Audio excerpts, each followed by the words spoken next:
Rubio کی جانب سے جو ہے اسٹیٹمنٹ سامنے آیا تھا جس میں کہ انہوں نے اس کشیدگی پر اظہار افسوس کیا تھا اور دونوں فریقین کو تحمل کا رستہ اپنانے پر زور دیا تھا. اس کے بعد ترکی کی جانب سے یہ بیان سامنے آیا کہ پاکستان کے ساتھ بھرپور اظہار یکجہتی کرتے ہیں اس صورتحال میں. اور آج ترکی کے وزیر خارجہ نے بھی ترکی کے پاکستان میں سفیر نے بھی نائب وزیر اعظم سے ملاقات کی اور ان کو اپنی بھرپور حمایت کا یقین دلاتے ہوئے بھرپور اظہار یکجہتی کیا. جی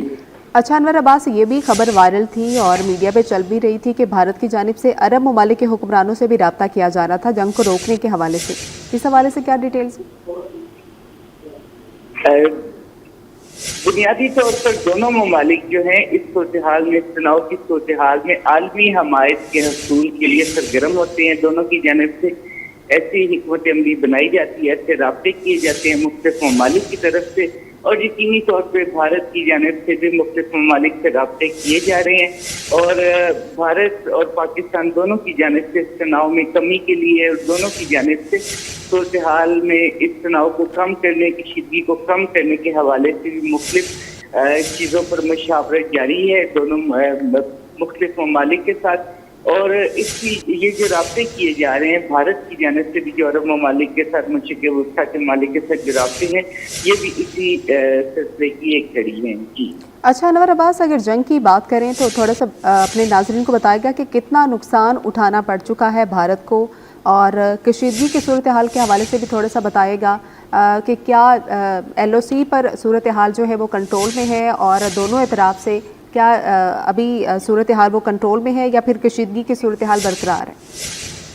جی ویسے تو چونکہ میں وزارت خارجہ کو دیکھتا ہوں، وزارت خارجہ کے حوالے سے چیزوں پہ جو ہے میرے علم میں زیادہ ہے، لیکن ابھی تک جو چیزیں سامنے آ رہی ہیں اس میں نہ صرف ایل او سی بلکہ ورکنگ باؤنڈریز پر بھی مختلف بھارتی چیک پوسٹوں کو نشانہ بنایا گیا ہے. مختلف بھارتی چیک پوسٹوں پر آتش زدگی دیکھی گئی ہے پاکستان کی جانب سے بھرپور جوابی کارروائی کے بعد. اور اس کے علاوہ بھارت کے تقریباً 5 کے قریب طیارے جو ہیں ان کے تباہ ہونے کی بھی اطلاعات ہیں. کوئی MiG 21 اور رافیل طیارے بھی شامل ہیں، اور مختلف محاذوں پر جو ہیں پاکستان کی جانب سے بھرپور جوابی کارروائی کا سلسلہ جاری ہے. اور یہ توقع کی جا رہی ہے کہ پاکستان نے جس عزم کا اعادہ کیا تھا کہ اگر بھارت کی جانب سے پہل کی جاتی ہے تو پاکستان کے جواب شدید ہوگا اور پاکستان کی مرضی کے مطابق ہوگا، اس عزم کو عملی طور پہ میدانی جنگ میں ثابت کیا جا رہا ہے. جی ٹھیک ہے، انور عباس ہمارے ساتھ ہی رہیے، ہمیں جوائن کیا ہے نمائندہ خصوصی احمد منصور بھی ہمارے ساتھ موجود ہیں. احمد منصور، چینی وزارت خارجہ کی جانب سے ایک بیان سامنے آیا ہے اور پاک بھارت کشیدگی کے حوالے سے انہوں نے یہ بیان دیا ہے اور یہ بھی کہا ہے کہ دونوں ممالک پرسکون رہیں. آپ کے پاس کیا ڈیٹیلز ہیں؟ جتنی بھی دنیا کے ممالک ہیں ان سب کی تشویش بالکل ظاہر ہے اور ہونی بھی چاہیے. 2 ایٹمی طاقتیں جنگ کے دہانے پہ پہنچ گئی ہیں، بلکہ کشیدگی اس حد تک ہے کہ پاکستان پہ بھارت نے حملہ کیا اور پھر پاکستان نے اس کا جو جس طرح جواب دیا ہے وہ بھی دنیا نے دیکھا ہے. تو آپ نے دیکھا ہوگا کہ اس سے پہلے جب امریکی صدر ٹرمپ کا تک یہ اطلاع پہنچی ہے تو انہوں نے بھی بھارت کی ایک طرح سے مذمت کی ہے کھل کے، اور اسے یہ کہا کہ شرم آنی چاہیے بھارت کو پاکستان پہ حملہ کیا ہے. اور اسی طرح جو یو اے ای سے لے کے ترکیہ ہے وہاں اور اب چائنا، تو سب نے ڈیفینیٹلی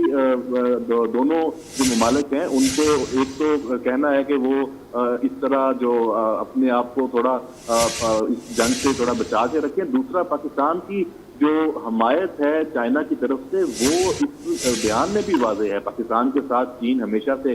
کھڑا آیا ہے، اور جس طرح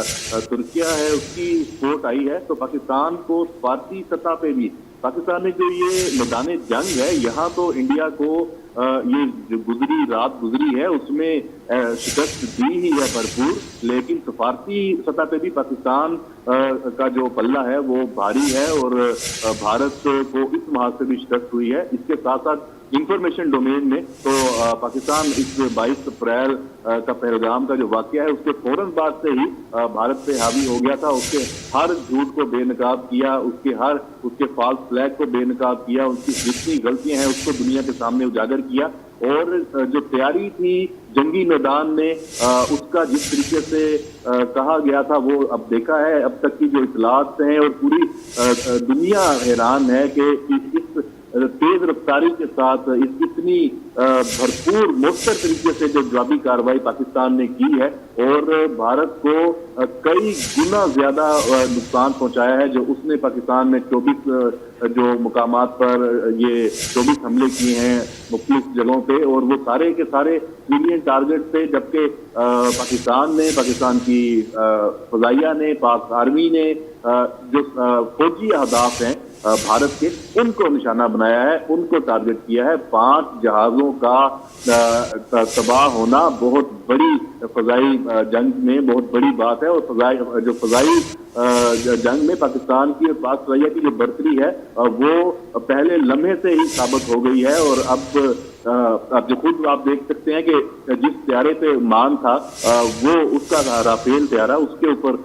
کیا سوال اٹھیں گے، اور اس کو 3 طیارے اس کے پاکستان نے گرائے ہیں۔ مجموعی طور پہ 5 جہاز ہیں، جیسے پہلے بھی ہم یہ بات کر چکے ہیں کہ ان میں ایک میراج 2000 ہے، پہلے وہ MiG 21 کی بات ہوئی تھی، لیکن یہ میراج 2000 ہے، اور اس کے ساتھ ساتھ ایک سکھوئی جو رشین جو جہاز ہے وہ بھی تباہ ہوا ہے، ڈرون بھی تباہ ہوئے ہیں۔ لائن آف کنٹرول پر درجن بھر بھارتی فوج کی جو فورس ہیں ان کو تباہ کیا گیا ہے، اور ہلاکتوں کی تو بہت بڑی تعداد سامنے آ رہی ہے، لیکن چونکہ ابھی وہ فگر کنکلوڈ نہیں ہوئے، سامنے نہیں آئے، تو ہم اس پہ قیاس رائے نہیں کر سکتے۔ لیکن جو اپنی پوسٹیں چھوڑ کر بھارتی فوجی لائن آف کنٹرول کے مختلف سیکٹرز میں سے بھاگے ہیں، اور لائن آف کنٹرول پر اس وقت بھی بھرپور جو جوابی کارروائی ہے پاکستان کی، اور بھارت کو سبق سکھایا جا رہا ہے۔ جی